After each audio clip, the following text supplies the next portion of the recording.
मी सध्या परभणी शहरात असलेल्या प्रियदर्शनी इंदिरा गांधी स्टेडियम मध्ये आहे. खरं तर हे ठिकाण जे आहे ते क्रीडा प्रेमींसाठी एक महत्त्वाचं केंद्र मानलं जातं.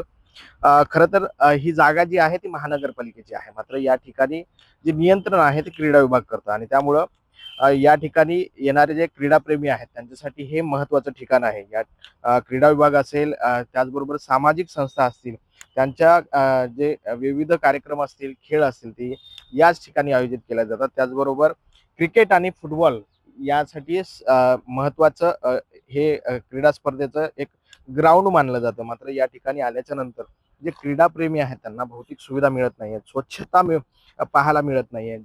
या ठिकाणचे जे स्वच्छतागृह आहेत ते अत्यंत त्या ठिकाणी घाण साचलेली आहे. दुसरीकडे ज्या ठिकाणी प्रेक्षक खेळ पाहण्यासाठी बसतात त्या ठिकाणचे जे पत्रे आहेत ते उडून गेल्याचं किंवा फुटल्याचं आपल्याला बघायला मिळतंय. ज्या ठिकाणी प्रेक्षक बसतात त्या ठिकाणी अक्षरशः झाडं उभी राहिल्याचं आपल्याला चित्र बघायला मिळतंय, की अशा पद्धतीनं ही झाडं या ठिकाणी उभी राहिलेली आहेत आणि त्यामुळं क्रीडा प्रेमींकडनं या संदर्भात संताप व्यक्त केला जातोय.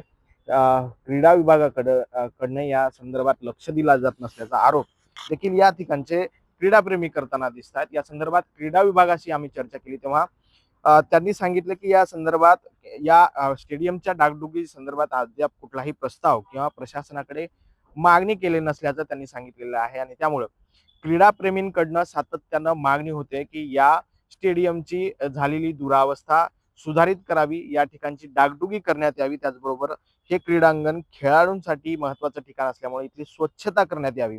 अशा एक ना अनेक मागण्या या ठिकाणचे क्रीडाप्रेमी करताना दिसतात. मात्र क्रीडा विभागाकडनं त्याला कुठलीही दाद दिलं जात नसल्याचा आरोप या ठिकाणचे नागरिक करताना दिसतात. त्यामुळं या ठिकाणची डागडुगीकरण असेल, या ठिकाणची स्वच्छता असेल ती करण्यात यावी अशी मागणी या ठिकाणचे खेळाडू करताना दिसतात. आता यावरती क्रीडा विभाग आणि महानगरपालिका प्रशासन कशा पद्धतीनं बघतं, या ठिकाणची डागडुगी असेल, स्वच्छता असेल ती करतं का हे पाहणं महत्त्वाचं ठरणार आहे. कॅमेरा पर्सन सुदर्शन पाटील सह ज्ञानेश कुंडाळ, TV9 मराठी, परभणी.